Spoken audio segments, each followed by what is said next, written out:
Night Vision. Following clues left by our ancestors, we unbury the past to reveal a knowledge of unfathomable value, putting us just a little closer to our own true birthrights. From the secret history of a possible bloodline of Jesus Christ, the secret history of America's founders, to the secret history of extraterrestrial interaction on our planet, here to bring light to the night. Your host for Night Vision Radio, Renee Barnett.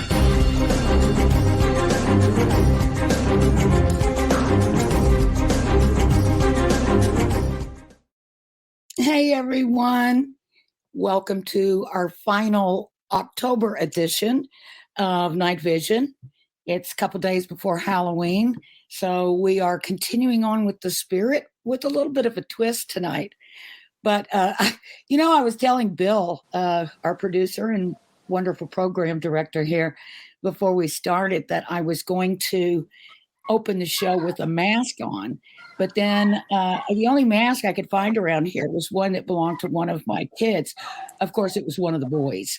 And the mask is so hideous that it scared me looking at it. So I didn't put it on, but I did scare Bill with it. And he says, "Oh my gosh." So I'll show it to you, but I'm not going to wear it. But this is the mask. And isn't it awful? Oh my gosh. And I hate clowns so much. And so does Bill. So we definitely found out that we can agree on that.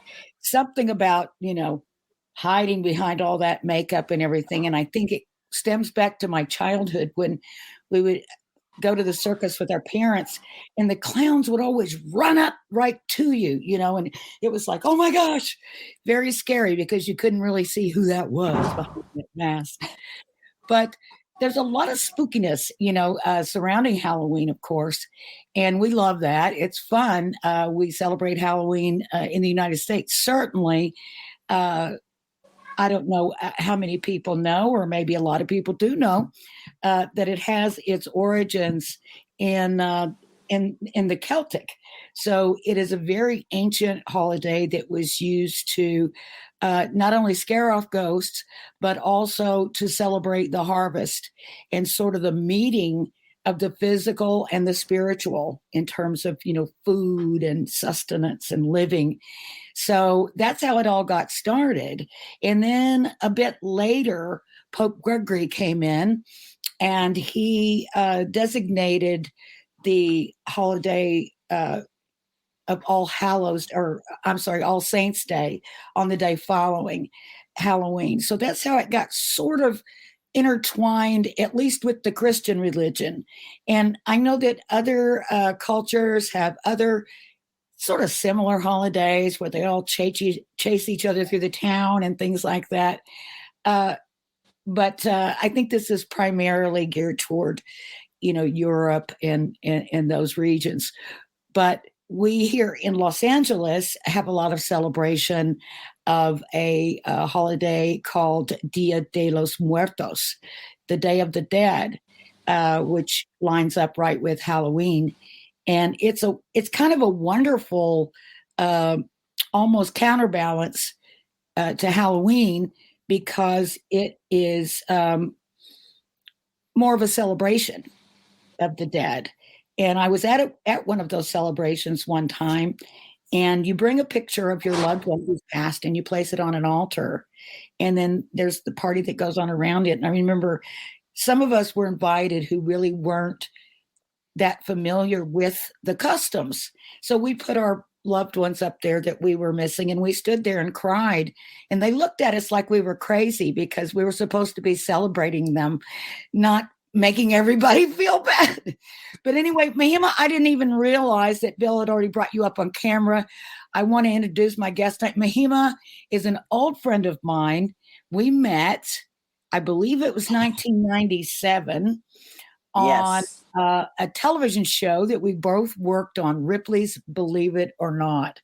And boy, oh boy, things have come a long way. But I'll tell you, it was really interesting because that that was when Ripley's restarted again after being off television for many, many years, and it restarted with Dean Cain, the Superman as the host, and so we were really keen to have our first episode be a blockbuster so that we could sort of justify our existence there and also justify the fact that we had been awarded the franchise, which was a big, big deal. It was a lot of money, not for us peons, but for the studios. There was a lot at stake. So we were really, and we'd shot quite a bit already by the time the first episode was actually assembled in post-production.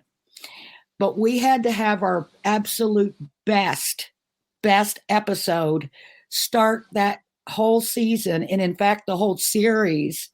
And so the episode that we chose was one that Mahiema produced and shot for us over in India.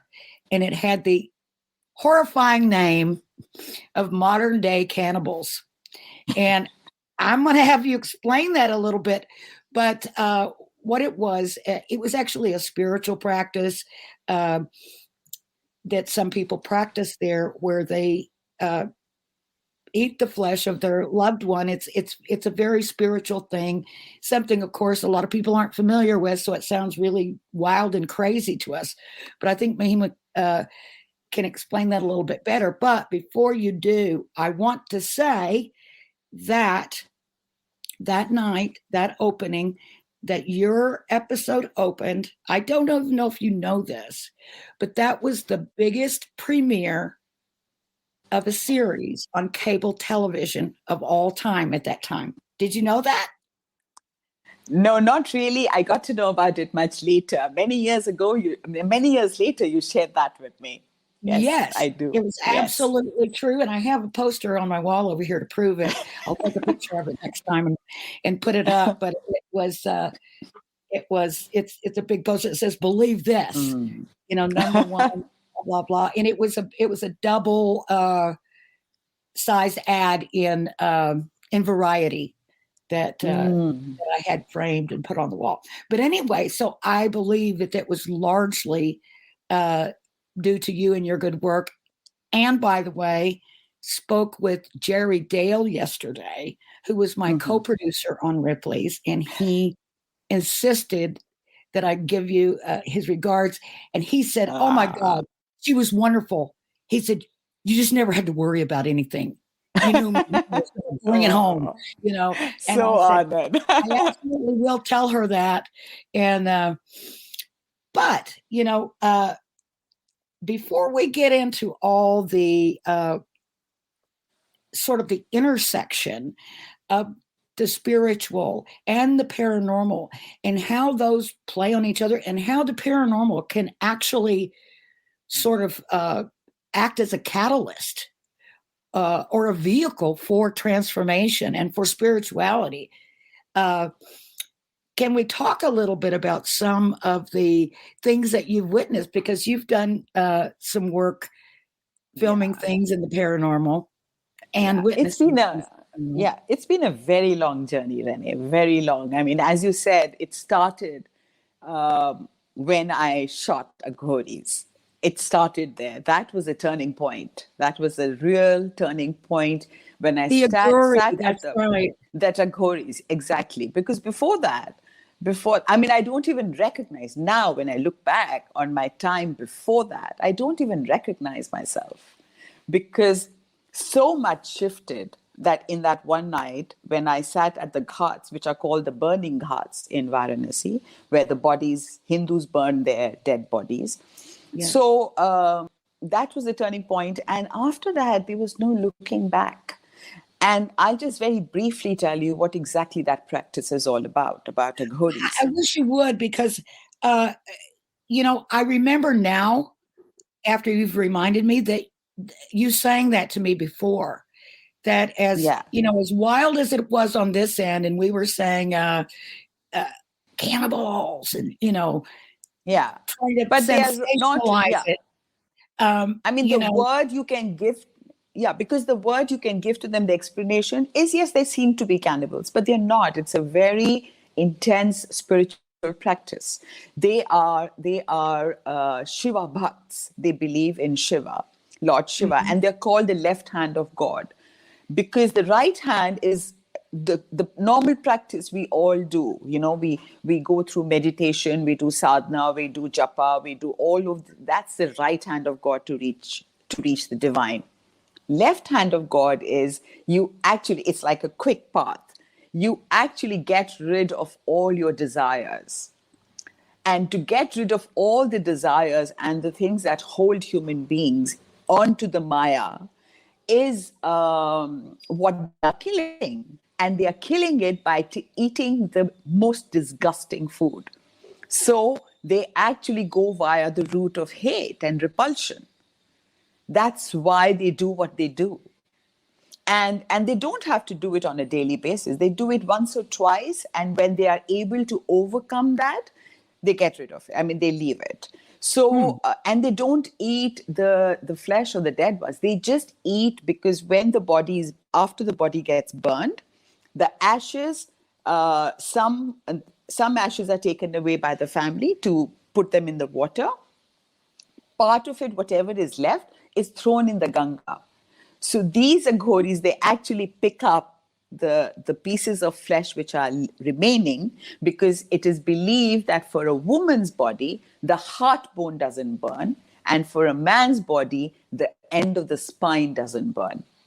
So that is left out in the Ganga, and they pick it up and they burn it and they cook it. And that's what they eat, they consume. So it's really just ashes that they're consuming. Yes, it's ashes and just a little bit of bone here and there. Yeah, just a little bit of bone. As I said, 2 parts of the body don't get burnt. I mean, I don't know the real scientific reason to that, but this is what it is believed, and this is what they practice. So when this happens, when they do that, is that to honor the person who has gone on, or is that to?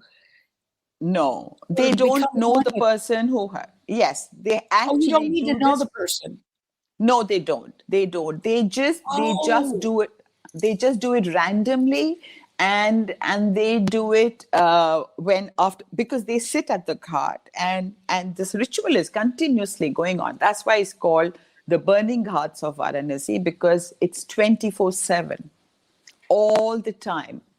The bodies are burning. Yes, all the time. It has never stopped. Never. Yeah. And you're saying that it's not necessary to keep repeating that practice. No, and many people it maybe once or twice. Absolutely. And it's also mentioned in the film.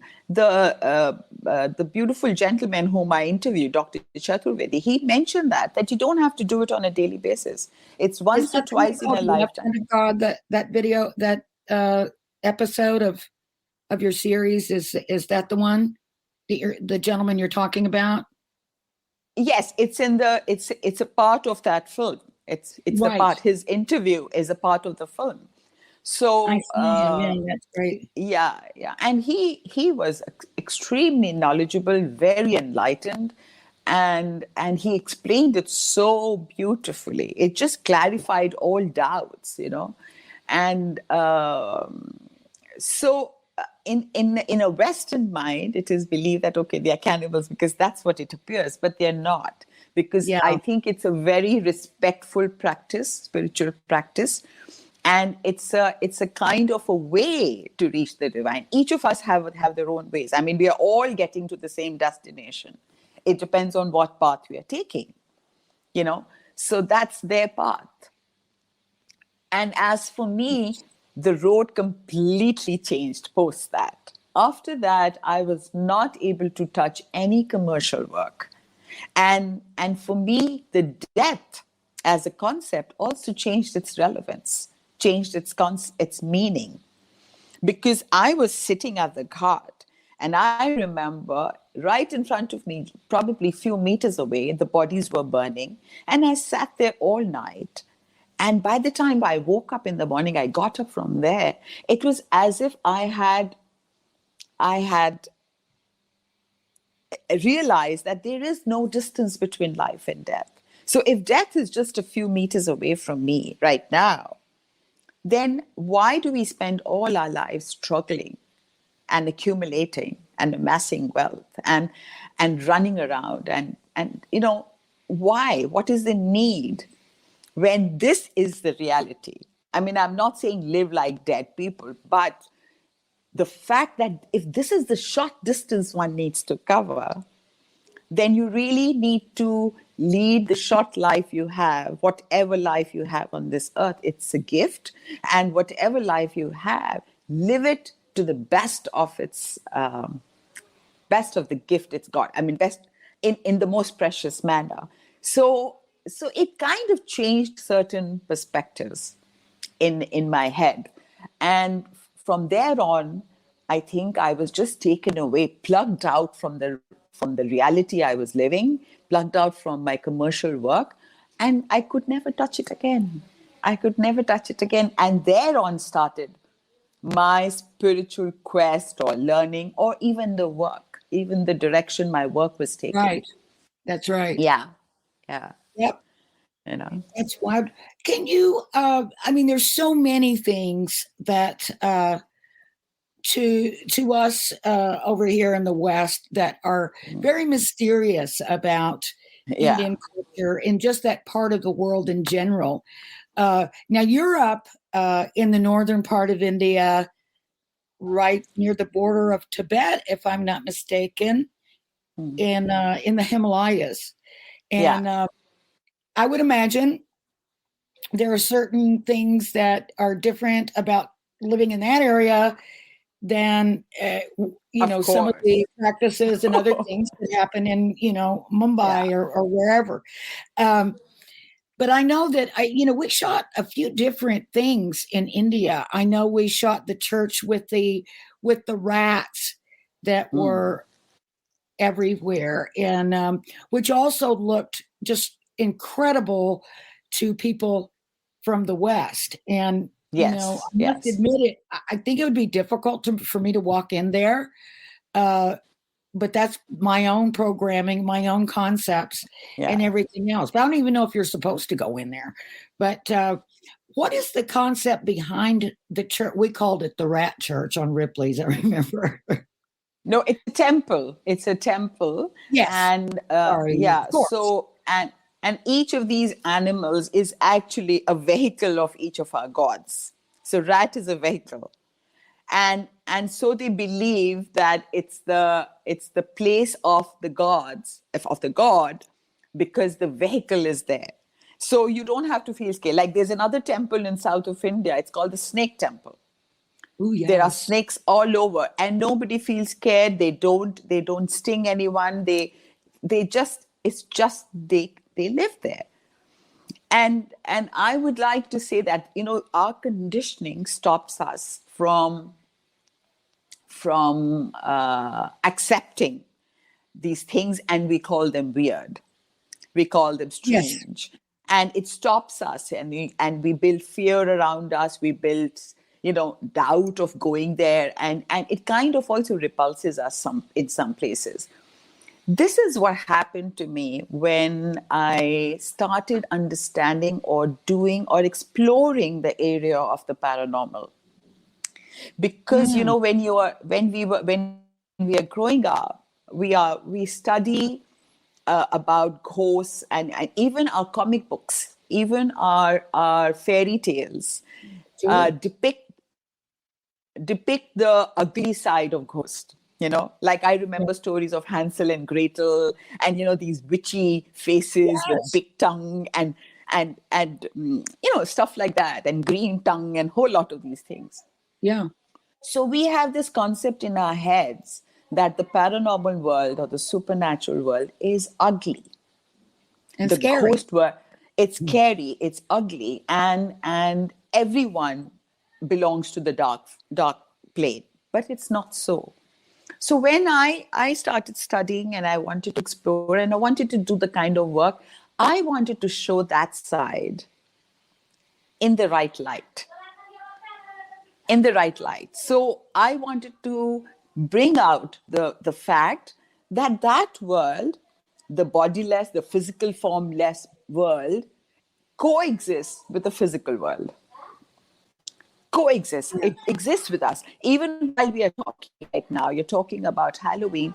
Actually, we just went through a period in India which is called the Shrad.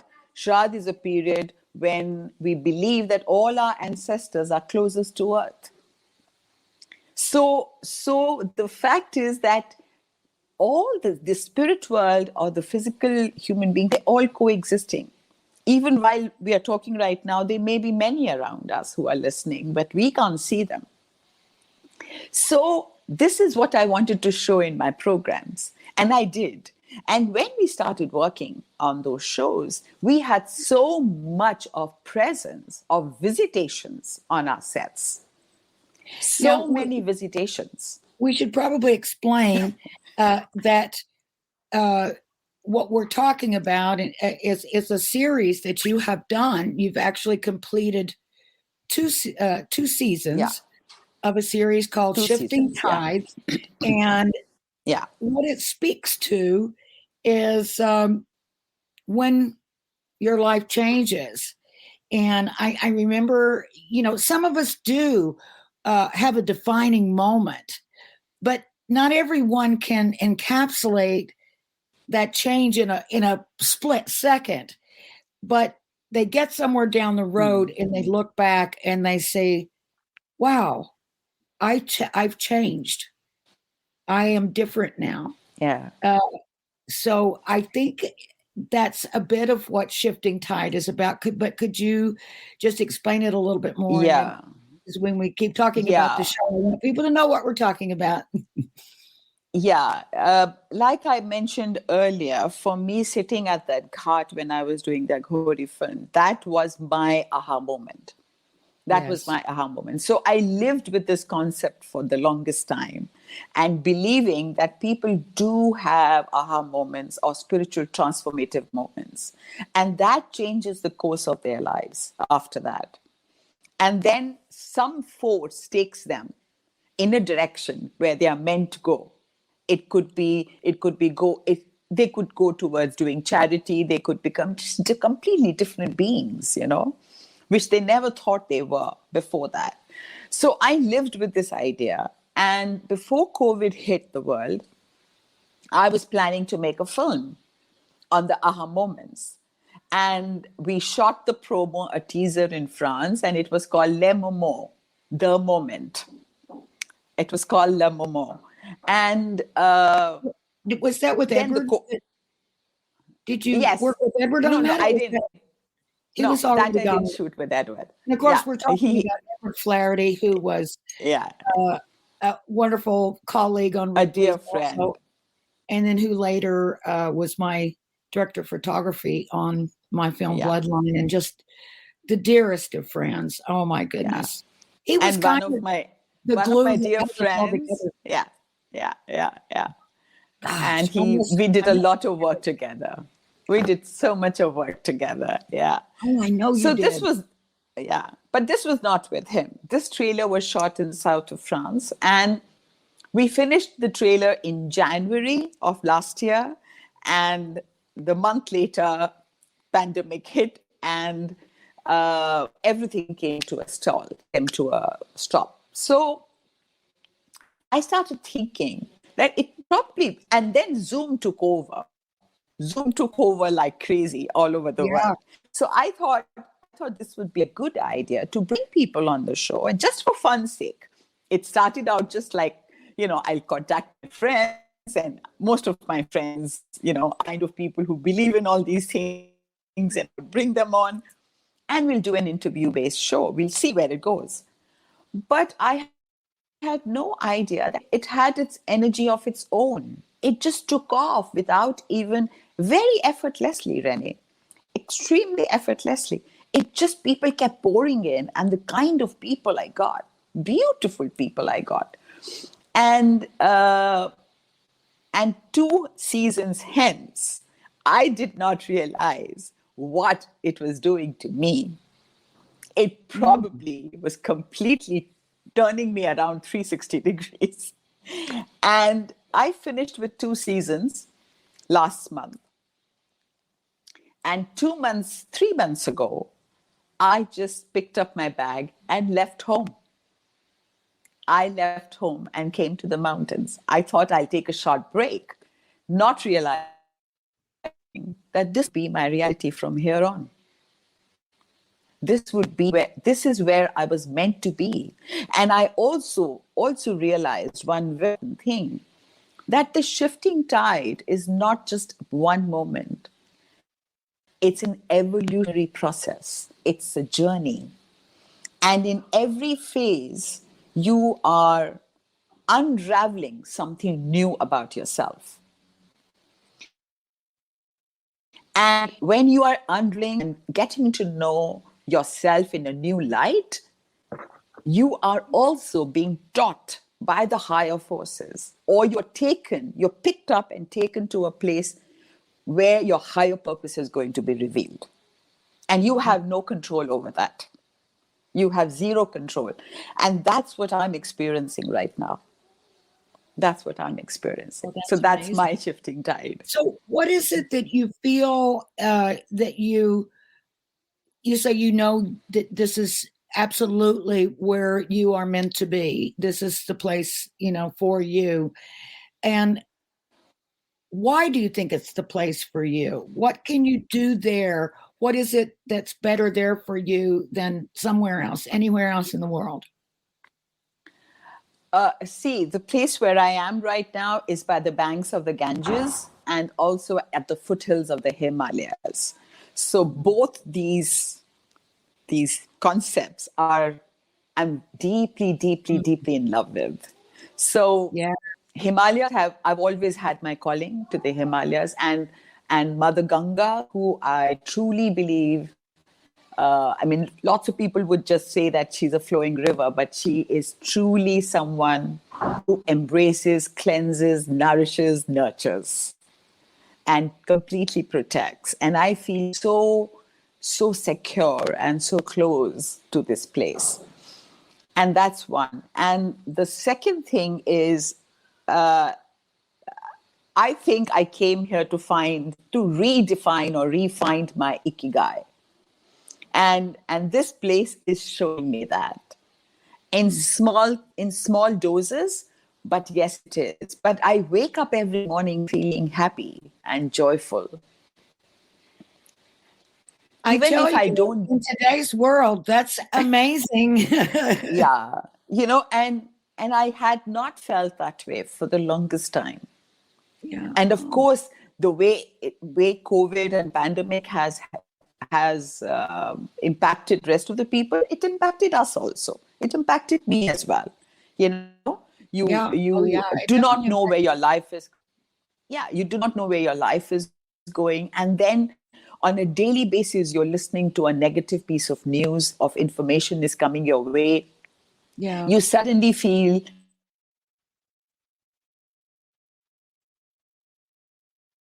Uh-oh. Mahiema's frozen. Should we take a break, Bill, and see if we can get Mahiema back on track? Or shall I just talk? Which I could do very easily. Oh my goodness. Well, I hope Mahiema comes back soon.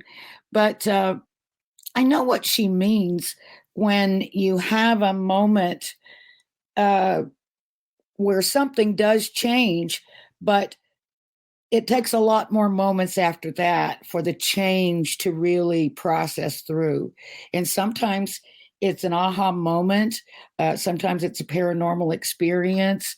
Sometimes it's even there she is. Sometimes it can even be a tragedy that acts as a catalyst for these moments. Yes. You have to look, I think, be open to see the opportunities and the messages that are there for you.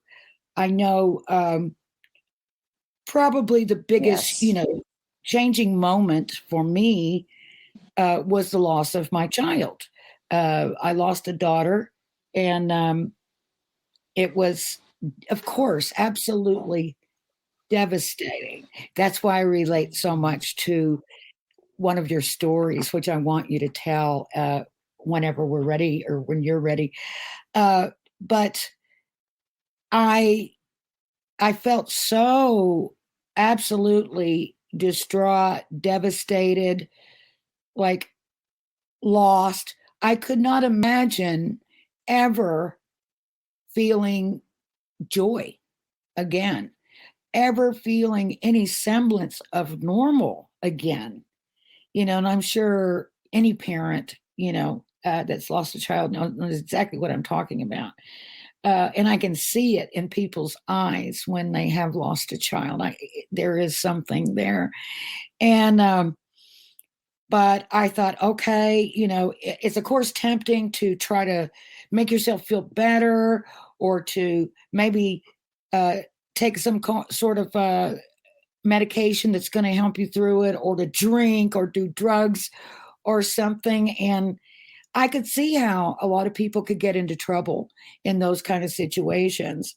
I just told myself, I have to walk through this. I have to, because if I don't, it won't get processed. And I may think I'm easing my pain with, if I drink or something like that. Thank God, I didn't have that problem. But I thought I have to walk through the fire and get to the other side. And then I started realizing that even though I paid a horrible price, I was getting gifts. There were gifts that came, mostly in terms of my empathy for other people, and for, someone's acting a little jerky or something, maybe giving it a second look and saying, what's going on? Something is happening. And was it Krishnamurti or who was it that said, always be kind because everyone is fighting a battle?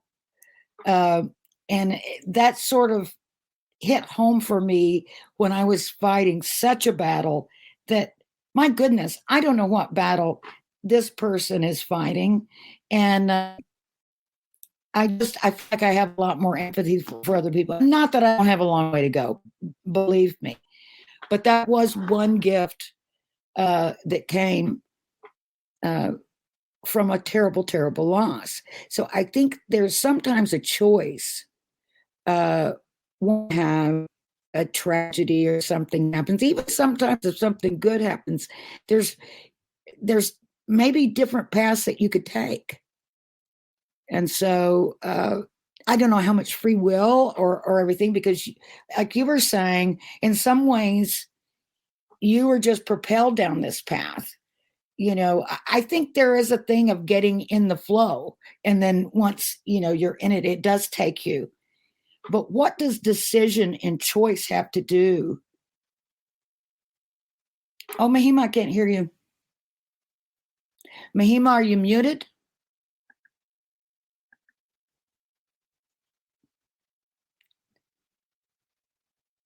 Maybe Bill can help us out. Oh my goodness, I want to hear what Mahiema has to say.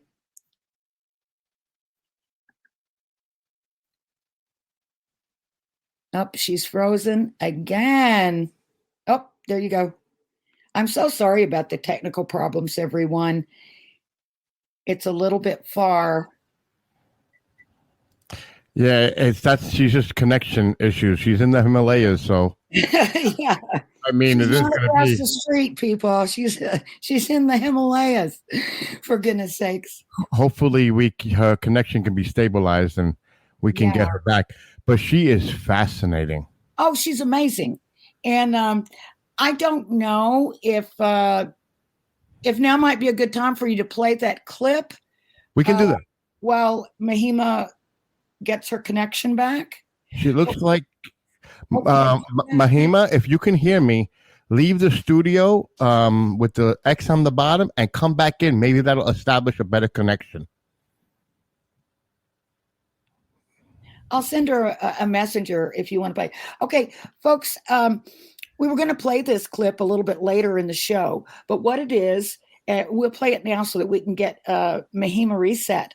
But what it is it is sort of a promo, I guess, for her season finale of her second season of Shifting Tide. But it will give you a flavor for the kind of things that she's talking about, and the people who talk about their own aha moments and their own shifting tides.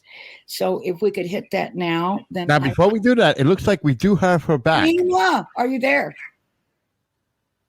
We can't hear you now. Can't hear you. Check your mic. All right, so I'm going to play that clip. Let's do that now. And yeah, let's do that. I'm going to add this clip right now, and let's play it.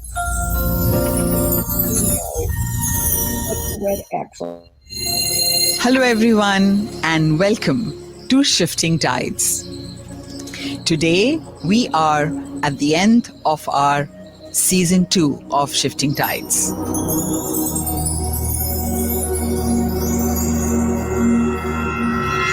And instead of bringing an esteemed guest this time, I decided to take this opportunity to thank all our beautiful guests who have been on our show in the last 2 seasons. Talking, expressing, whether through words, whether through my dancing. Anamika brought to light the true meaning of destiny. I could not put in words what I was going through. Pure, unconditional forgiveness was Azim Khamisa's heart-wrenching story. And sometimes in deep trauma and deep tragedy, there is a spark of clarity. Raha Sabet taught me patience, resilience. Yeah, and that makes sense, no? That if you do something, not because of because you made a contribution. You made a contribution not only to the prison life, also to the people who were there. James Kusumano and his continuous enthusiasm gave me a glimpse of how to be a student of life. Who care about me, who love me, and were giving me advice. Kurt Kruger's story was sure one of a true seeker. I was what they call an outlier. I was not an outcast, but similar. Master Shah, the miraculous soul healer, taught me that it's time to give back. Good millionaire.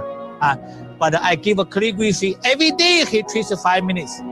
Professor Erwin Laszlo and his decades of research and incredible work where science and spirituality merge has given humanity pearls of wisdom, connectivity, on oneness. Because of its relations to everything else. And it's an evolutionary philosophy. Rex Thomas and his free-flowing receiving energy took him on a journey that we only read in storybooks. That's a good way to start thinking and seeing the world we live in. Yeah. Exactly. Sintha's journey with food taught me how to become one with nature. And as I was in this meditation, I kind of had another wave of a deep knowing. And I don't want to miss out on the others. Stella Maria. Emotional and verbal abuse happening and stuff like this. So Lawrence de la Bombe.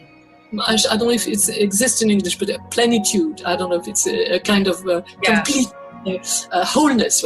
Wholeness. Nancy. That had taught me meditation, but I really had no idea what any of that meant. Zane Daniel. Oh my gosh. I was a kid wishing that I was a superhero. And now I can talk to voices but beyond me.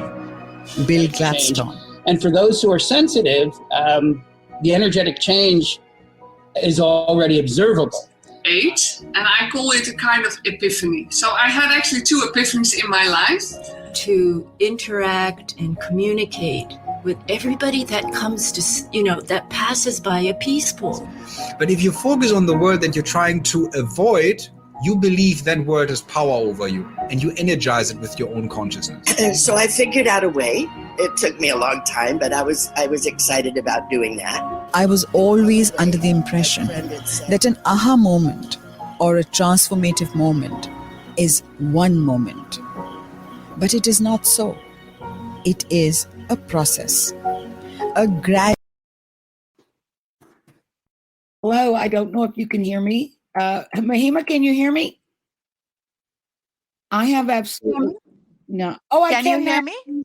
I Yeah, can. okay. I can. Oh, thank goodness, because I was going a little crazy. Of course, I'm happy because I've already seen the video, so I didn't miss it. But toward the end there, my audio went completely out, so I didn't know if I'd be heard when I came back in or if I'd be able to hear you. So I'm not sure. Did you hear the audio of the clip? In the clip of most of the way through, and then it cut out for me. But apparently it went out for everybody else. It was something on my end, I guess. I don't know what it was. But thank goodness I've seen it, so I know what I missed there at the end. Yeah. Such a beautiful, beautiful video, and it's such good work. I mean, I love the production, and I was looking at some of the images and things that you sent over today, and I was reminded, I wanted to put up one image, and I believe that was from season 1 or season 2?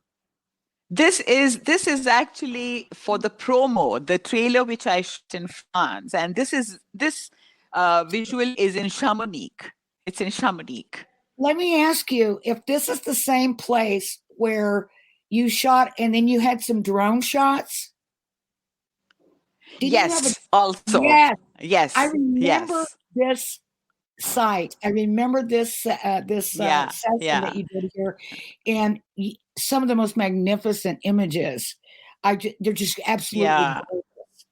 And that's only one small bit of the what you can gain from these videos. Is they are wonderfully done and beautifully shot, and thank you so much. Images. Thank you, Renee. Oh well, Thank you you so always much. do such a good job, so this is nothing different. But but is there anything further you wanted to say about the promo that we just showed for the second season finale? Yeah, I'd like to share a story of Azim Khamisa, because it will resonate with you, especially after what you experienced, Yeah. Now, Azim lost his 19-year-old son, who was shot dead. And when he received the news on the phone, like any parent, he was devastated. And but subsequent to that, he had this deep knowing, he had this breakthrough moment when he realized that, yes, I'm hurting. I lost my son. I'm hurting. But the guy who pulled the trigger on my son would be such a hurt person himself. And the child who pulled the trigger on Azim's son was also a 14 or 15-year-old kid. Oh my gosh. A black boy. So that knowing, I mean, he said, all my friends, everybody would say, are you crazy? You are thinking this way about that guy? If it was me, I would have shot the whole tribe down. I would kill the whole clan, But Azim said, that moment I felt that if I'm hurting, the hurt is that side as well. And that's where it brought the shift in his own mind. And he understood the meaning of pure, unconditional forgiveness. Wow. And later in years, that boy was, of course, in the prison. But Azim went with his daughter and got that kid out. He bailed him out of the prison. Not only that man, who's a grown-up man now, he actually considers Azim as his own father. They have such a beautiful relationship.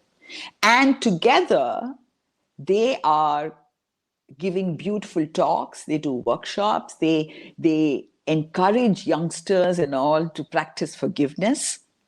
They're doing commendable work. So by losing one child, he says, I've got so many other people who I'm able to see the spark of forgiveness in them and see the shift in their lives. Yes. So like he said, that in deep trauma, sometimes you see a sense of clarity. It's amazing. when someone can do that.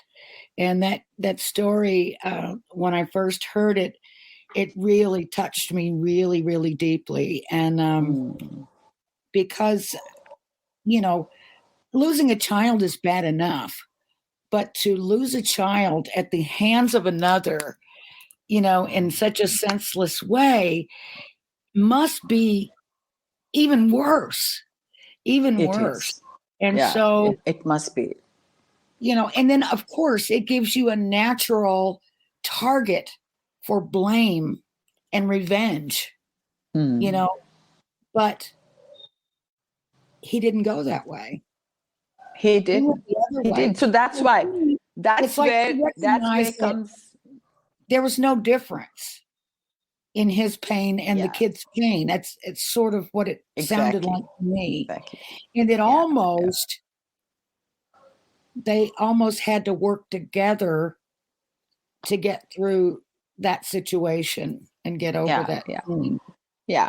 So I'd like to make 2 points here, Renee. One is that at every step of the way, in every situation, every experience, we are given the power of choice, like you rightly said. So it's up to us what choice we make, which direction are we which direction would we like our life to go. The second thing is that we are getting messages and signs all the time from God, from divine, all the time. But are we listening? Are we hearing? Are we feeling? So that is the time which actually earmarks the shift in your life. Like, I know that from the last so many months, I was being beaten down and pushed to take a step ahead. And of course, it was a very scary thought of leaving your comfort zone and not knowing where I would stay, not knowing if I would, not knowing what I would do there, knowing if I know anybody there, no. But for me to take that step, picking up my bag and going out of Delhi was huge. But the doors kept opening up because I took the first step. So obviously, universe takes 9 other steps to take you ahead. But the first step is the hardest. Yes. And that's because the most crucial step. That's why it's hardest. Because it's the hardest. But I believe that we are always shown the way. We are always being spoken to. We are always shown signs. Always. And signs do come in the form of people, just, that's what they say, synchronicity. A door will open up and you say, oh my God, I was just thinking about it, but it's taking me to such a beautiful place. Yes. So I think, yeah. Would you, we have just a few minutes before the break, a good few. Would you share another story that particularly touched you? Well, I know they all did, so it would be hard to choose, but let me see if I can ask you about one. The dancer. Didn't you have a young dancer? French dancer? Yes, the Indian. Indian woman, Anamika. Yeah. Oh, yes. First, Now she had attempted suicide when she was very young because she couldn't find answers to very many questions in her life. But she says, when I got saved, I wasn't meant to die, but when I got saved, I got the gift of the divine. And then she just followed suit, and she is a dancer, she is a poetess, she is a traveler, she does charity work. So everything just kept opening up by itself. Because, I'm sorry, how did she, what does she consider being saved?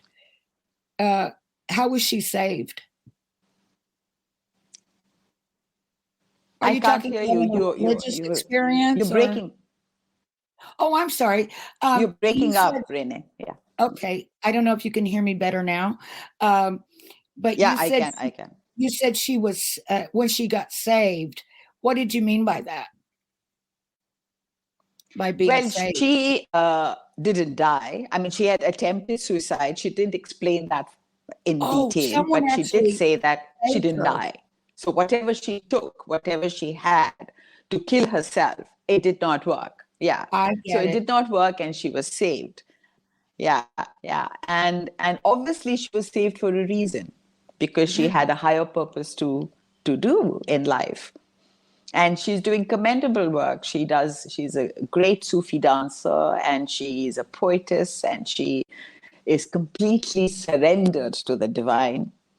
And so, we are all shown the way, but it doesn't imply for everyone that spark will show up in your life at a certain age.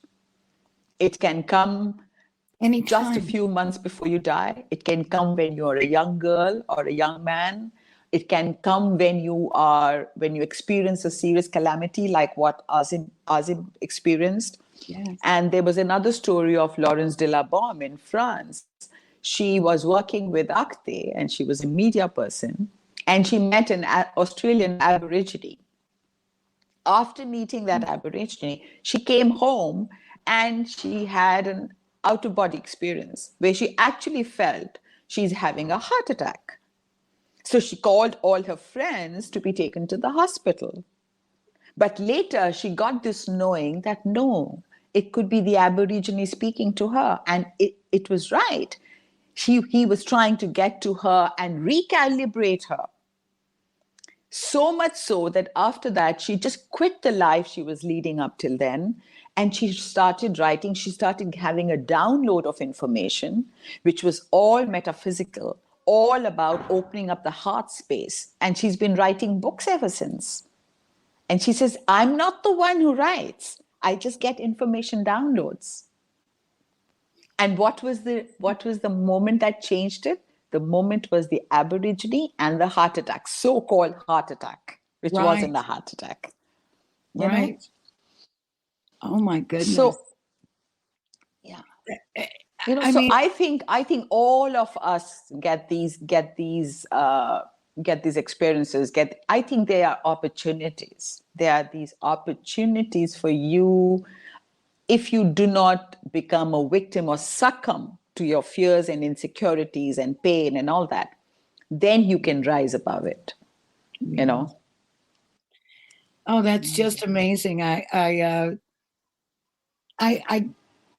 would be nice if we could get those moments, those shifting tides early on in our lives so that we don't have to deal with so much. Exactly. But, I'm hoping for, more shifts as I go along, because I don't feel like I'm there yet, but I do feel like I'm on my road, such as it is. And, I don't lay any claim to be an enlightened being by any stretch of the imagination, but just trying to stay open and do the best I can. And I think we could, all just, if we do, I think that's the thing, is staying open to get those signals, and learn how to recognize them and not talk yourself out of them. That's my problem. But we're going to have to take a quick break. And when we come back, more with Mahiema from India. Stay with us. Yeah, I keep using you. Hey members, the new KGRA-DB app is now available on iOS and Android devices. Gain on-demand access to any KGRA-DB programming. Download any show directly to your mobile device to listen or watch on the go. Go to the App Store and search KGRA-DB. I don't want to talk about it.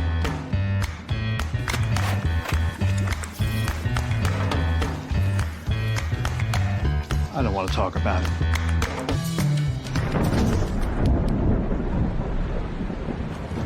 Families don't have to talk about everything, but they should talk about how to plan for an emergency. Get tips and resources to make your family's emergency plan. Welcome to the new KGRA digital broadcasting website, thekgradb.com. Here you'll find great new content, including the KGRA classics, great shows from our archives. You'll be able to see the show times and information so you can see what show is currently on air. The on-air live button. So just go to this section and you'll be able to hear the show live with exceptional sound quality. We also have the Vault section. Make sure to subscribe to get access to great content and special features. We have the make content for our latest news and events, so make sure to sign up and you can be part of our forum. So make sure to check out the new KGRA digital broadcasting website, thekgradb.com. We look forward to seeing you there, and we hope that you enjoy the new website.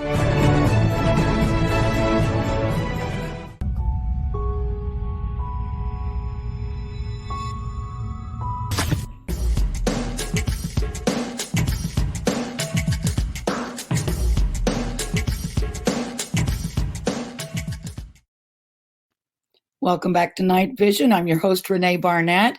We're talking with Mahiema Anand from India tonight. She's one of my friends and old colleagues from days gone by in the television world. And she's still out there doing her productions in a different way now. But Mahiema, if I could just sort of turn it for a moment, because this has been on my mind and I don't know if it has been other people, but sometimes I find that's true, that if I'm thinking about something, maybe somebody else might be too. But as I've said on this show for the last couple of weeks, I'm absolutely hooked on the current volcanic eruption on La Palma Island in the Canary Islands of Spain. And so I've been watching it with wonder and just amazed at nature and what it can do. And of course, we've had volcanoes forever, and there's a lot of volcanoes around the world, and nothing apocalyptic necessarily about any of them. Here's a quick image of the La Palma volcano I'm talking about. That was taken several days back, and now we're on day 41. But so I've been going on these live streams where you can see that, and you can watch what the volcano is doing, because it's a once in a lifetime, opportunity possibly. So I've noticed in the chat rooms how people weaponize everything.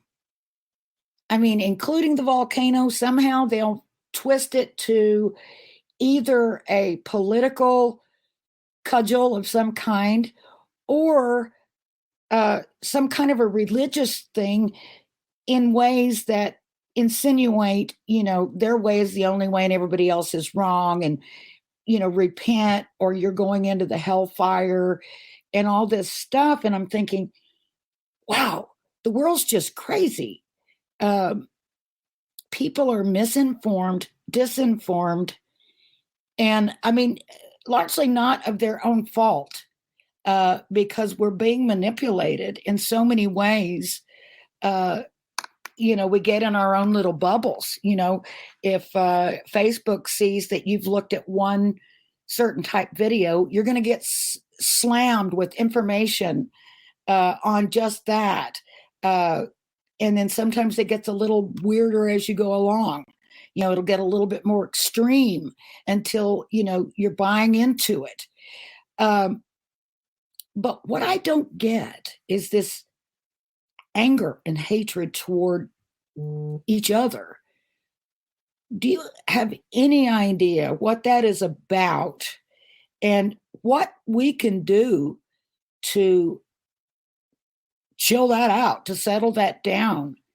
I mean, and it's not just on the volcano side. I mean, everywhere you go, and it's just people hurling insults, just really ugly things that they say, because you might hold a different religious belief or a different political belief.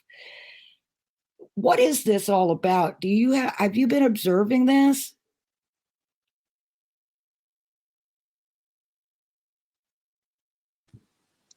Can you hear me now? I can. Can you hear me?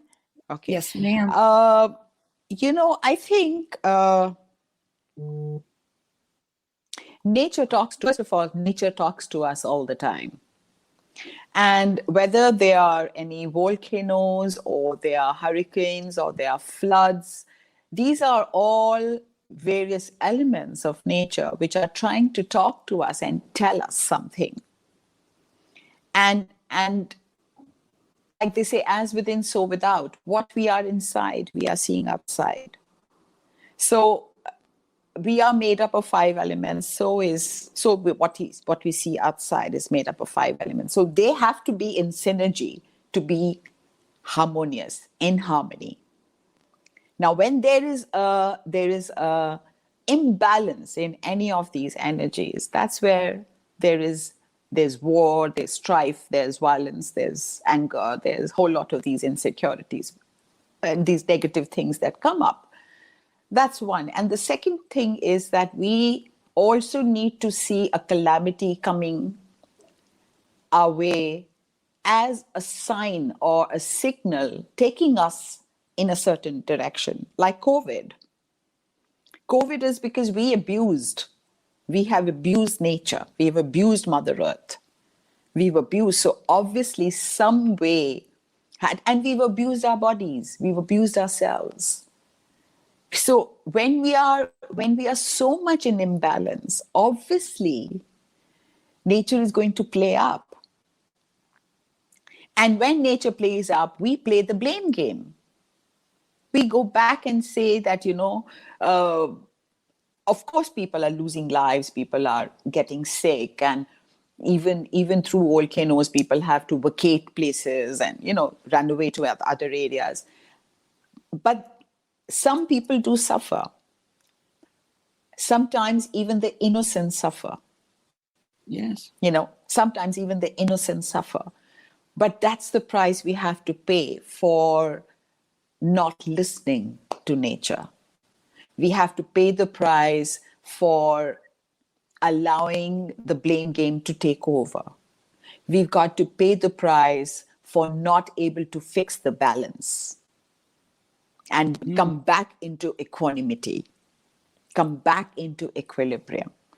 So I think it's a constant practice one needs to get into, and a sense of awareness. Like, of course, even I get all these negatives. I mean, I left Delhi because there was a certain negative emotion which was overpowering, and I could not control it.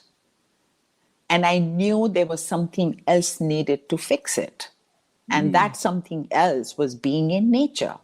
That something else was being one with my environment. And I could not be one with my environment in a city like Delhi or Mumbai. Because it is, so I had to be in a place where I'm absolutely in deep connection with nature so that it can heal me. It can heal me. I can listen to the voice of Ganga. I can listen to the trees. I can listen to the birds. And that will heal me. It in a very subtle way, but there is so much truth to it.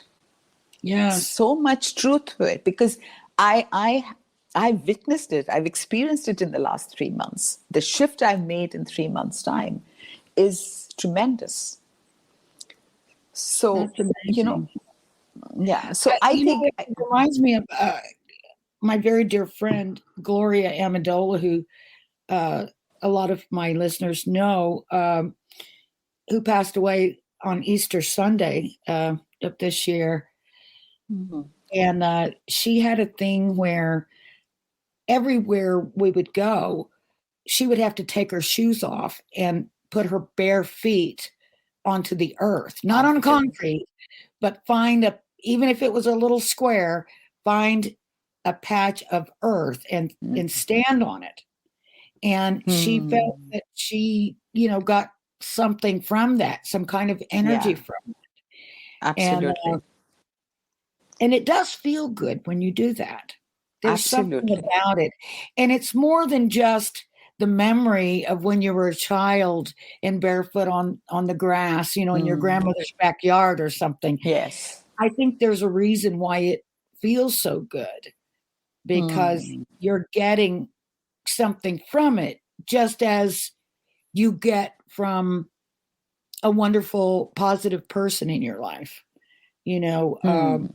There's this, and I've mentioned this before here on this show. It's like we all know people who walk into a room and it's as though the sun has risen, and they bring the sunshine in, and everybody's happy, and they just stir up the good energy.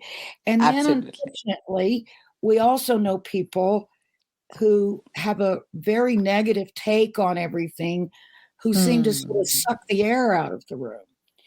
And it seems like if we could understand that one simple thing, and how every act and every thought is like a stone in the pond that just goes out.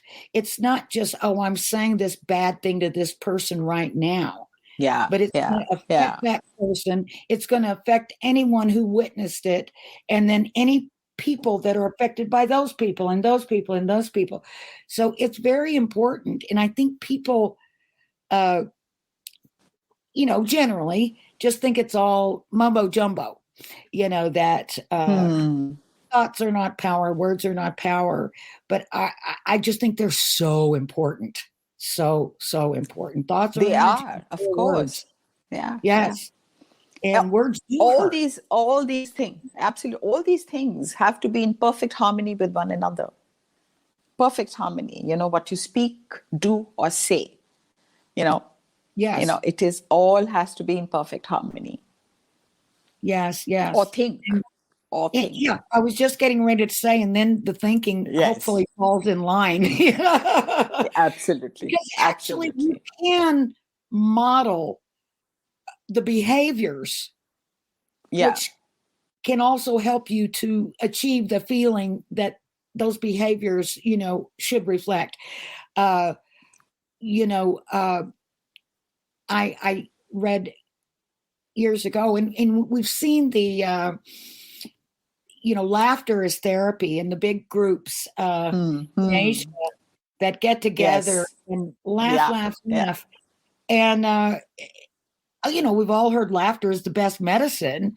It's like, it's the simple things. It's like getting back to the very heart of everything, the very origins. And so all this accoutrement that we have around everything, the cars, the jobs, the wealth, the whatever, the bills, everything, that's all kind of a distraction. It's like, I think some of those lessons that you learn, when you lose people that you care about, as so many of us have just recently with this pandemic that you spoke about. I mean, millions of people around the world, and then all the people that they knew have been affected by those things. But it's it's tough to sort of see through the sadness and everything. But I don't know, I just feel like if you can do one little thing, to make someone else's day just a little bit brighter, and oh my gosh, it could be the tiniest thing. The tiniest thing. I know that things that people have said to me or done for me, they might have been something so simple, and it might have only been 10 seconds in time. Yeah. But I will never forget. I will never forget. And so you never know what the tiniest act of kindness. Also, because it all depends on how you look at it. Like Azim says that he has taken his practice of forgiveness all over the world. So many lives he's changing. And he says, every time I stand on the stage or every time I go to a group of people to do my workshop with, I know my son Tariq is standing by me. Yes. Even now after so many years. So I think it's just the way you look at it. And now my son Tariq, he's not in the physical space, but the fact is he's seeing him in the spirit space. And I come back to my statement, which I made earlier in the show, that the spirit, the physical and the non-physical coexist. They all coexist. You just have to call out their name and you will get assistance and you will get their help. You just have to call out, Yeah. Yeah. Oh, and that's why so many people, like, I remember when I was reading about paranormal, when I was doing my shows on the paranormal, I used to read up, and people talk about magic only in one form, which is black magic, not realizing that when you're opening up that realm, you can actually call white and black together. But why do people with black magic succeed faster is because those spirits are hanging around in this realm, closer to the earth than the white ones, which are much higher because they are higher in their consciousness, they're higher in their expansion. So, but they do exist. So it depends on us. What are we attracting? What are we manifesting? What are we calling towards ourselves? Yeah. What are we calling, So, yeah. And how do we examine that in ourselves? How do we know? Is it something like, like you see a lot of people, who they're always living in fear of like the end of the world and or some big catastrophe. And like with the volcano, it's like, I can't tell you, like at least every 15 minutes, someone will come on the chat room and say, a big new tsunami is going to wipe us all out, and all this stuff. And then the moderators will say, risk of tsunami, according to all the scientific data, does not exist, blah, blah, blah.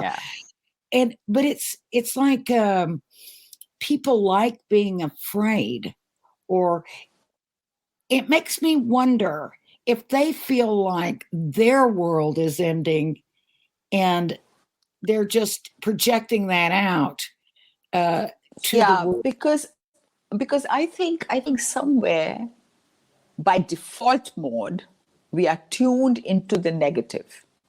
We are just made that way. Human beings just tend to be attracted and like magnets go towards negativity. But we've got to train our minds. We've got to train our psyche. We have to train our minds to look at the positives. I mean, if the world has to end, so be it. Everyone has to go. There's nothing I can do about it. Why do I want to live in fear of it? Exactly. And the thing of it is that, we've had this prediction made and then we've passed the deadline date so many times throughout the centuries. The end of the world's been predicted and it hasn't happened. So we may as well stop predicting and just start living. Oh, I think we've got another connectivity problem with Mahiema. Oh my goodness. Well, I'm going to let them work on it. And I think while we're doing that, I'll take a complete non sequitur and tell a little story that I came across that was really interesting. In Europe, I was looking at ghost stories and looking at some videos and ghost videos. Mahiema, I'm sharing a little ghost story while we were working on your tech there. But anyway, I was saying, and this is a little ghost story that I heard that I read about recently, but apparently it's been around since about 1950. There were these paintings of these children that started about 1950 onward, and I believe what they represented were were children from war-torn Hungary, and they were portraits of children that were in tears. A portrait of a child crying. And I think there were several of these images, but one that became particularly popular in England for some reason. It was really popular in England, and it was this little image of a crying boy. And for those of you that are watching on YouTube, you can see that is the image of the little crying boy there. He looks a little disheveled, as you would in a war-torn region. But for some reason, these became extremely popular in England, and they sold thousands of prints of this portrait. And at one point, someone's house burned down, and the only thing that survived the entire fire was this image, was this picture, was this portrait of this. Wow. And then, so there was a fireman who came to the scene, and he said, "This is not the first time that I've seen this." And he said, "There's been other houses that have burned, and the only thing that was left were these pictures." So it became, instead of looking at it like, wow, this must be a special image because it survived, like maybe you would if it was maybe a holy book or a Bible or something like that. You say, oh, look, it survived. It must be because it was special. Instead, people started feeling like it was the paintings themselves that caused the fires. So it became the curse of the blind boy. And so the newspapers were just going wild with it. And so they ended up letting people send in their copies of that painting. And I think they ended up receiving about 2,900, like close to 3,000 pictures from different households in England. And they had a big bonfire, and they burned them all. So I'm sure there's a scientific explanation. Some people have said, well, they were treated with a flame retardant, and then the string on the back was just a little string that was holding it on the wall. So it would have been the first thing to burn. So the paintings fell down face first on the floor, and that's how they ended up not getting burned. So who knows? But a lot of people believed, and a lot of people wanted to get rid of those pictures. But in a way, that's sort of like there's always two ways to look at things. Like but did it survive because it was special? Yeah, but these visitations are there. They hang around here unless and until they get freedom from the reason why they have died, or from the because these are deaths which are before time. They are before time. Yes, their life on earth is not complete, and they die before time. And unnatural deaths. So obviously they hang around, but till they get justice, they hang around. Because I remember many years ago, I had met someone here in India who used to, on a regular basis, as a natural thing, she was co-living in her space with spirits, and she had given them names. Okay. And she had said that, there is this person who stays with me. There is this woman who stays with me. She died so many years ago, and it was spooky to be at her place. Spooky. But later she told me the good work she was doing, whatever earnings she was making out of the work she was doing, she used to help the spirits who would approach her for getting them justice. So she has zillions of such stories where spirits would come and they would say, you know what, I was burned to death. You know what, I lost my property and somebody cheated on me. So I want you to go searching for that person and bring me justice. only then I will feel liberated. Only then I can go into light. And she did that. She genuinely, sincerely did that all her life because she took that as her purpose. Because she said, why would I? And then her working hours were all night. She would sleep in the day and wake up all night because only the spirits visited her only at night.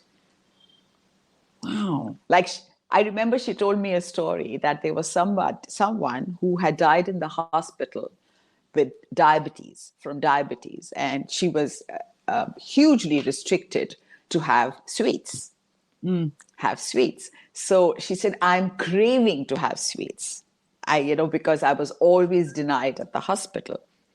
So what this woman did, she actually put lots of sweets. She bought lots of sweets. She put it in a bag and hung it in her room.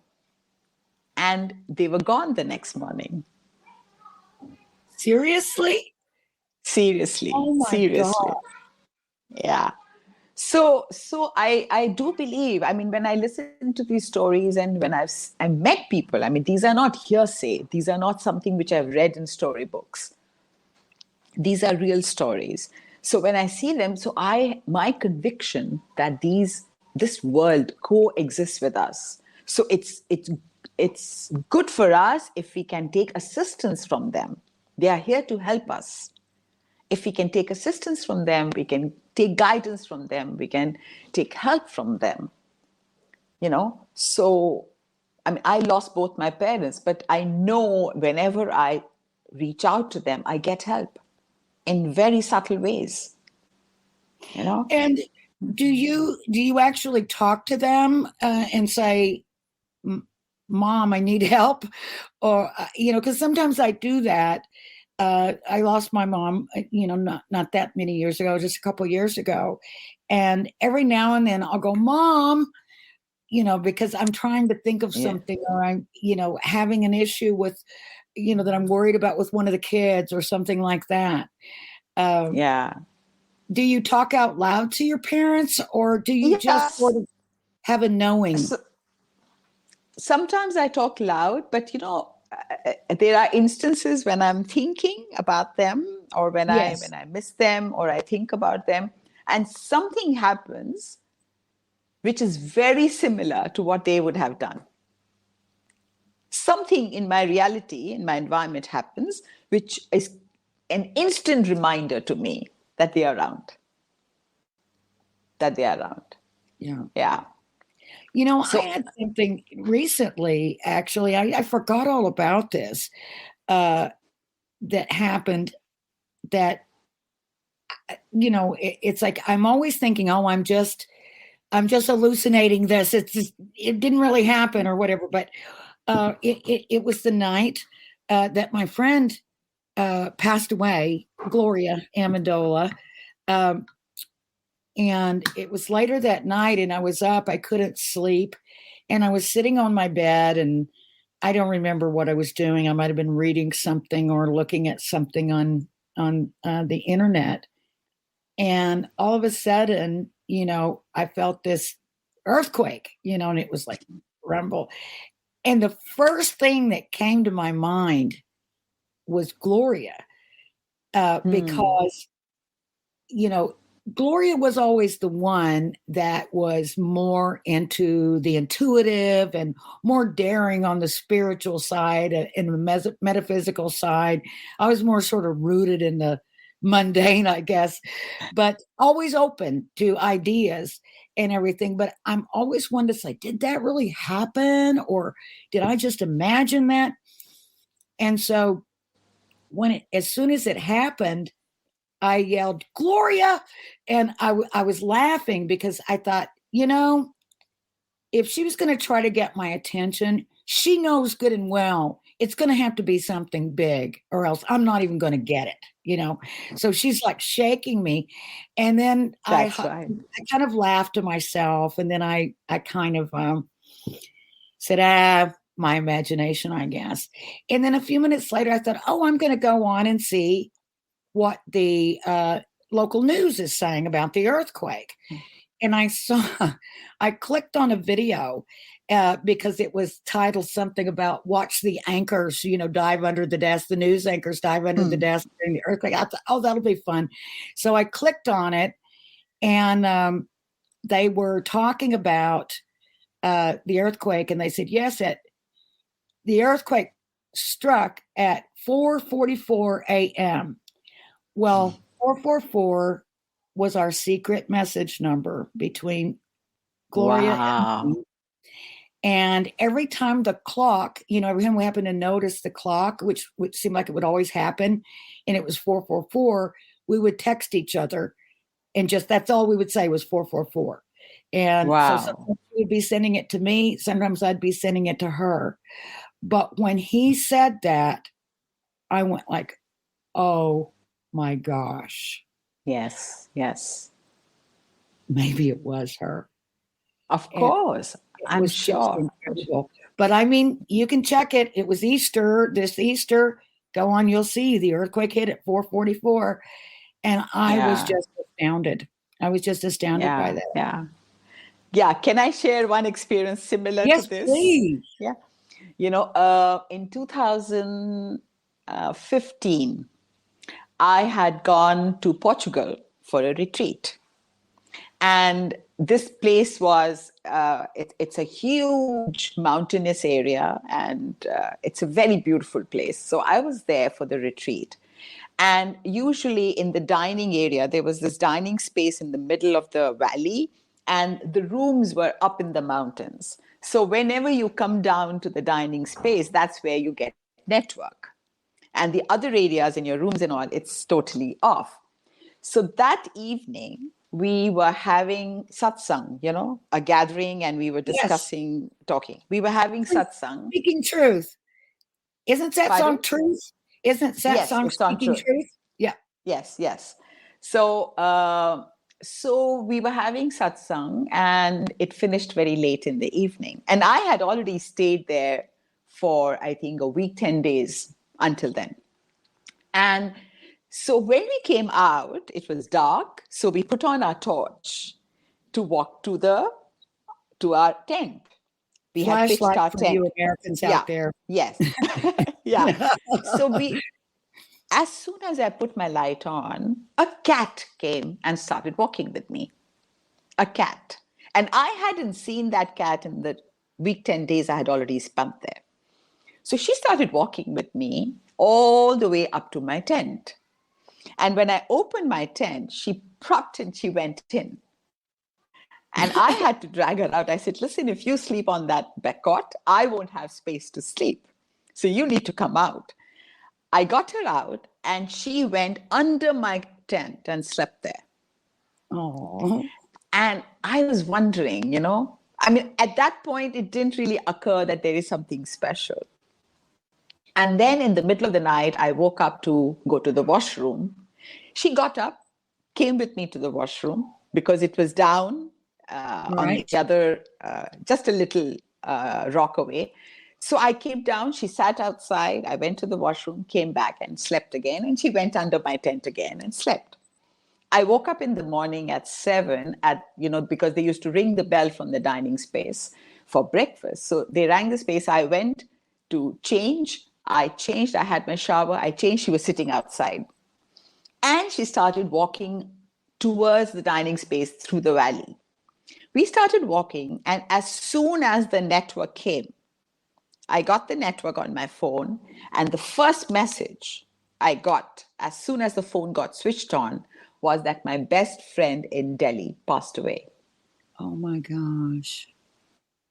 Okay. And I couldn't believe it. I said, what? This must be fake news. And I sat there and I was like shattered. Mm. And when I saw the time, it was exactly the same time when the cat had joined me last night. Oh my goodness. Same time. Wow. And then the cat stayed with me all night. I almost felt that he was with me all night after he passed away. Yes. And after that, I never saw him again. I never saw the cat again. You know, there's a lot of stories. In fact, I remember I interviewed a guy on one of the television shows I worked on who wrote a book about called "The Dancing with the White Dog," and there are many, many stories of people passing away and a white dog showing up at the house and in unusual ways and very comforting ways. And I think animals are just really tuned. I really do. I think sometimes they sense what we need as well. Absolutely. They do. They do completely. They are healers of the best kind. And they are a connection to the higher worlds. Their connection to the spirit worlds. Yeah. Yeah.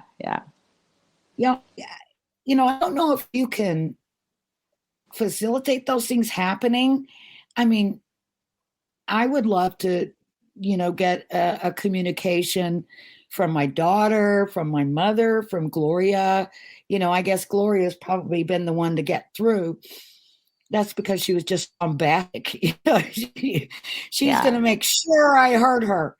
But is there something like, is there a way, or is it just simply being able to recognize it when it happens?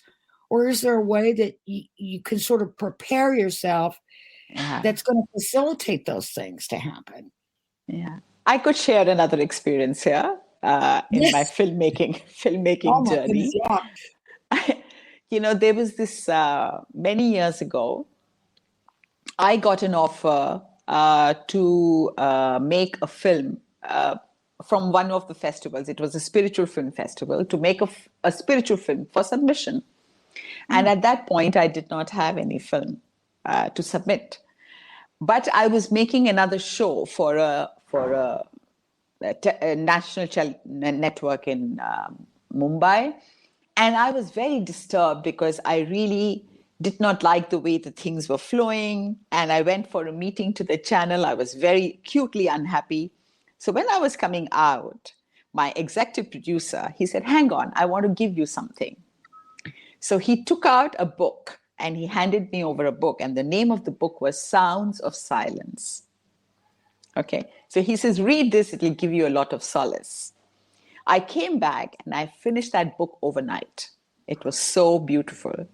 It was a true life account of a woman living in Pune who lost her 20-year-old son. And when the son passed away and went on the other side, she read an article in the newspaper that a couple in Bombay lost their sons in a road accident. And now they communicate, the parents communicate with the dead sons every day through auto writing. Okay. So this mother, she said, oh my God, this sounds so illogical. I would never. She was an intelligent, analytical woman. She said, I couldn't do this. But the mother in her said, no, I need to give it a shot. Sure. So she went, she contacted that couple. She went to them and she said, I need to contact my son. How do I do that? Can you find him in that realm? So she said, sure. So she started writing to her sons. And this woman's son came and he said, tell my mother to contact me directly. Okay. And this woman came back home and she started scribbling on a sheet of paper. And for days on end, she would scribble, write. Nothing came. It was just jargons. And then one fine day, while she was writing, the page got filled with, I love you, Mom. I love you, Mom. I love you, Mom.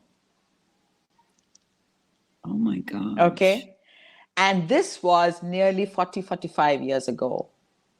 So then what happened? I said, man, this is a story for my film.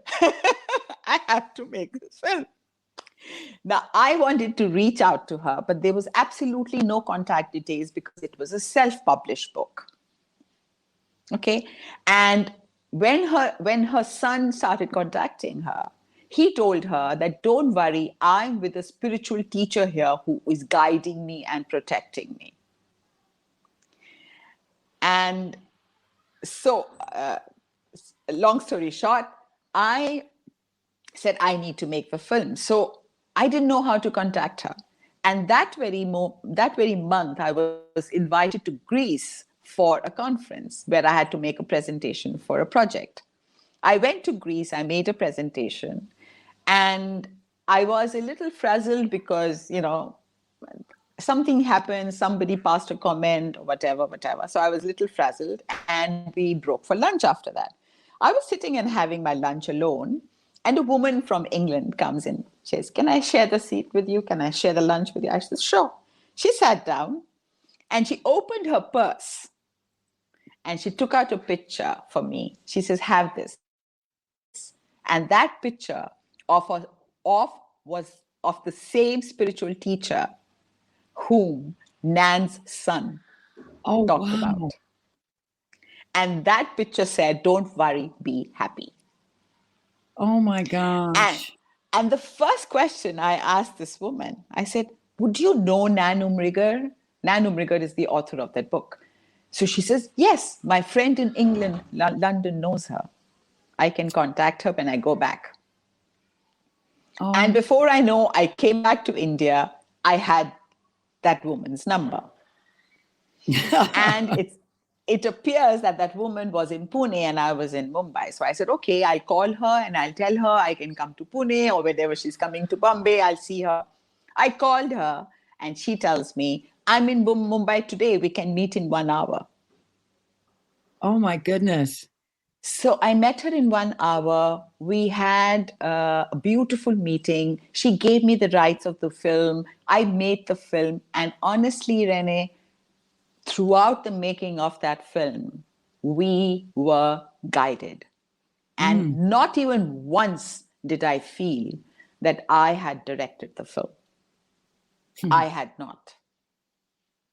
And then we were showing the film to them. I was getting written messages. I even asked them, I said, what is the message you want me to give in the film? And there was somebody who flew in from Canada who was also auto writer. And he said, would you like to ask that? I said, yes. And he filled the page with the message I was supposed to make the film on. And when the film got over and the film was shown to them, they actually said, accolades to this because the message has been said very powerfully. You got it. So, I'm just saying that you can have a conversation with that realm all the time. They are present. They are here to help us. They are here to assist us. If only we reach out to them without fear and without giving them an ugly mask. They're not ghosts, Yeah. Yeah. Yeah. At least that's my experience. Is there, are there evil beings? I know. Of course. What you're talking about is, people who passed over and, maybe they're our loved ones. But are there beings that maybe not even necessarily were ever human, but is there a force of evil in the world? Of course. Evil is there. I mean, even in the physical world, there's evil, right? There are people who are evil. There are people who are negative. Yeah. So even in that world, there is evil. There is evil. But it's all about what you attract. Like even within us, even inside us, there is an evil side to us. But it all depends on. There's a very beautiful story I had read. A little boy asked his father, what about the good wolf and the bad wolf? So he said, we have the good wolf also inside our bad wolf also. It depends on who do we feed. Who do we feed? That's right. Yeah. So the same goes with the evil world, evil forces. That who do we attract? Who do we attract? Oh, wow. We have someone in our chat room. Jackie says, my brother's spirit visited me in class this past Thursday. It freaked out a young student, did not bother me at all. That's good. That is very, very cool. Yeah. Oh, my goodness. I guess it happens all the time, and it shouldn't be, I guess it should be not remarkable. It should be, that's the way it is. Yeah. They're, and also what are you realm. And also with your energies, what are you promoting? You want to bring more and more into that space, more and more people into that space. You want to expand your tribe. Because you want more and more people to come into light. You want more and more people to think positively. And you want more and more people to discard the evil, to discard the negatives. Yes. Like now, since I'm here, I'm experiencing something which is so beautiful. I wish to share it with people. I wish to let people know that they can come out of their little nets they have created inside them of fear and insecurity and experience the bliss they can get in a place like this.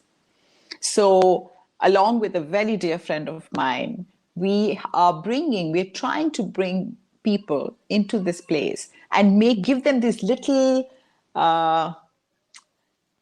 spark of fun and positivity and spirituality. I mean, spirituality needn't be serious stuff, It can be really fun, because when you are liberated and you have actually found your freedom, then it's real fun.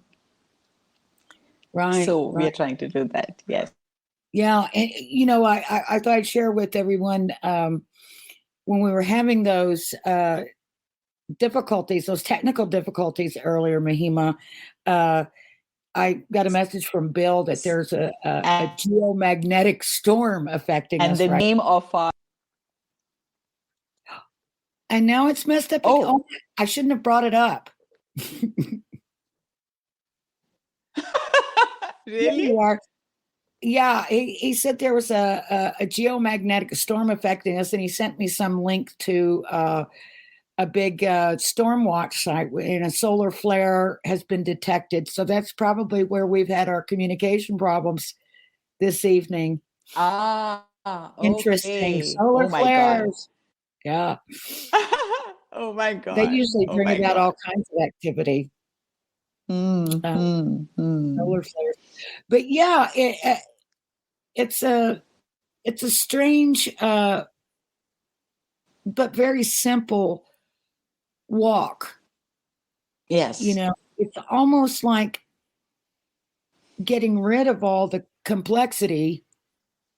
As I was trying to ineptly explain earlier, it's almost like just get down to the nitty gritty.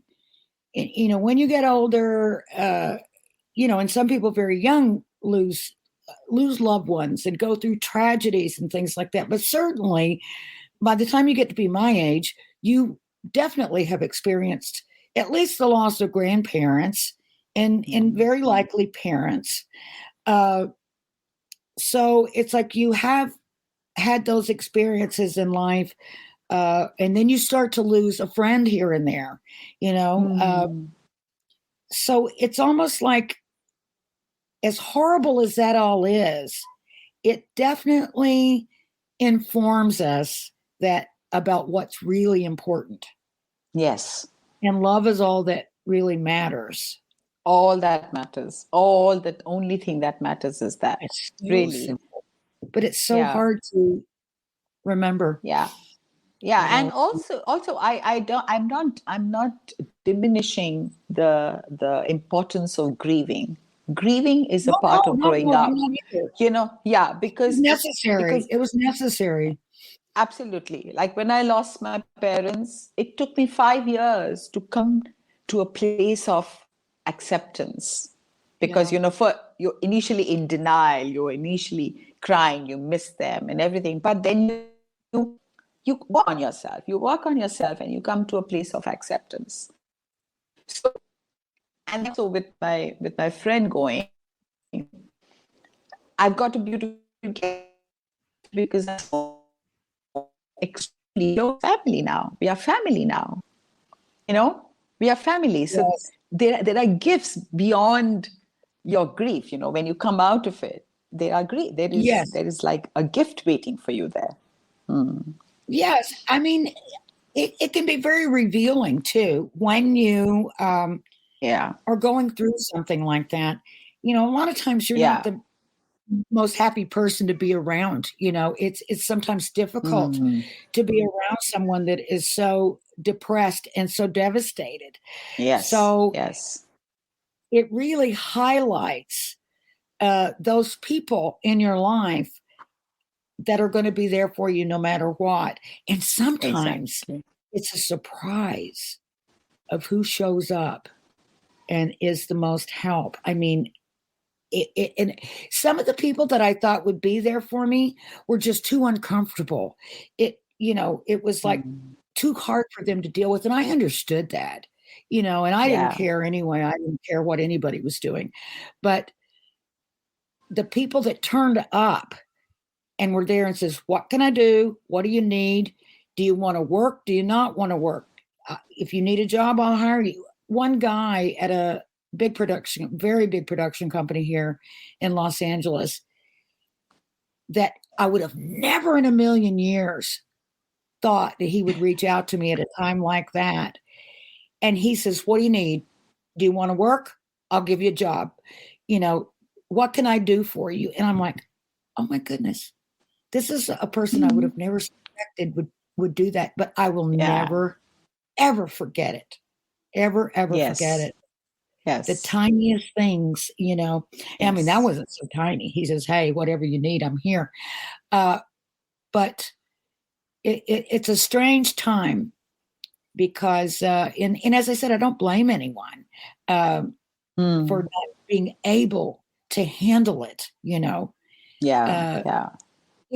it was too painful for them. And I get that, so it's just, but usually the angels are there, you just might not recognize them at first.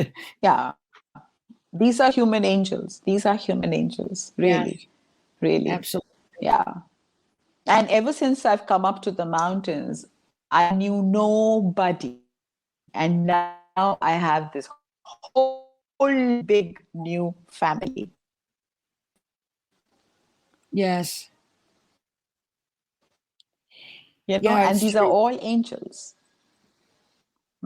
And too, it seems like there are people that turn up in your life and, it may be someone that you would think you didn't even have anything in common with, but then they end up being there for some amazing reason.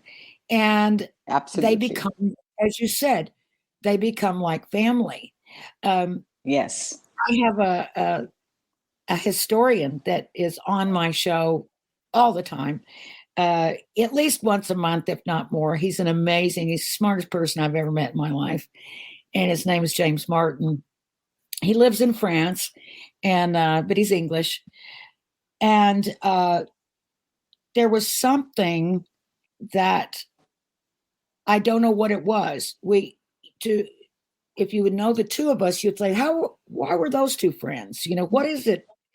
But there was something, a deep connection, and it's just, we became family. Well, what's interesting and funny is that he's very, very skilled at genealogy. And so now I believe we've discovered like 7 different times that our ancestry has crossed over. So not only does he feel like family, but he is family. Wow.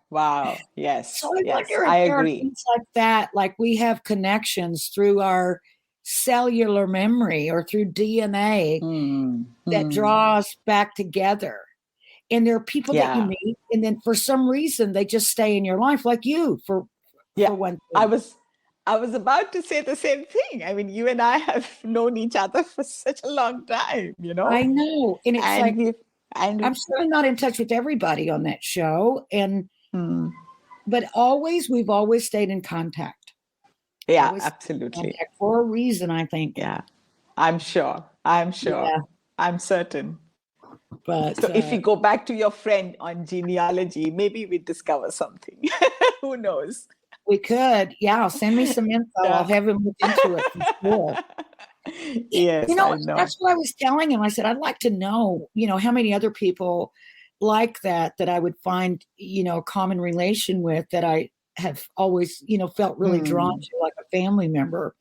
Yeah.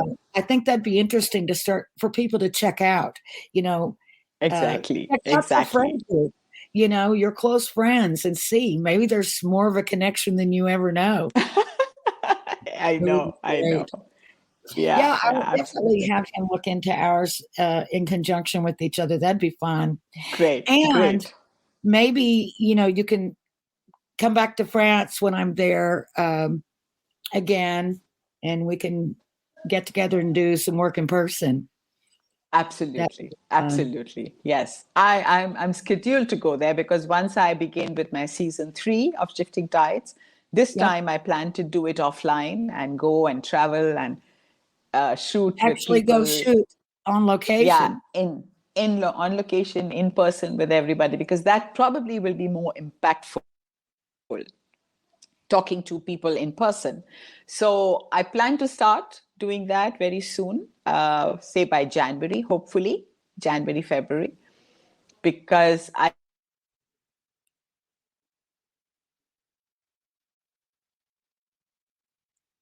Did I lose my Mahiema? I don't know if you guys can hear her. I cannot. It must be the megastorm going through. My goodness, we're so close to the end. I think I want to remind everyone to go and look up Mahiema Anand. You saw her name there. Maybe I can find it and put it back up again on YouTube, and check out some of her videos. There's a lot of things up there. Here's her name, Mahiema Anand. She has her own YouTube channel, and she also has MahiemaAnand.com. So make sure you check out those sites. Only Mahiema. Only Mahiema.com. Oh, Mahiema.com. I am so sorry. Yes. We didn't want to give the wrong www.mahiema.com. Mahiema.com. And then Mahiema Anand on YouTube. So check out her work there, and more is to come, right, Mahiema? Yes, hopefully very soon with season 3 of Shifting Tides. We have a very, very, very nice lineup of people for the season 3. Oh, that's wonderful. Be sure and let me know when you get over to the U.S. again, especially on the West Coast, because I have to see you this time. Yes, of course. And absolutely. I know you've got other friends here too, so it wouldn't be just me. Yes, I do. Yes, I do. I do. It's due to come to America. I'm due to come to America. Yeah. Well, we are at the very end of the show, and I hope that everybody has a very, very happy Halloween and a happy Day of the Dead. Feliz Dia de los Muertos to all my Angelinos out here and everyone else who celebrates that wonderful day and pays tribute to our loved ones who've gone to a different realm. But as Mahiema says, they're still around. So happy Halloween, we'll everyone. have to come back. I'm sorry we had some of the technical difficulties. I guess it was out of our control. Again, Mother Nature is making herself known. So we can't argue with Mother Nature. We don't want to get in trouble.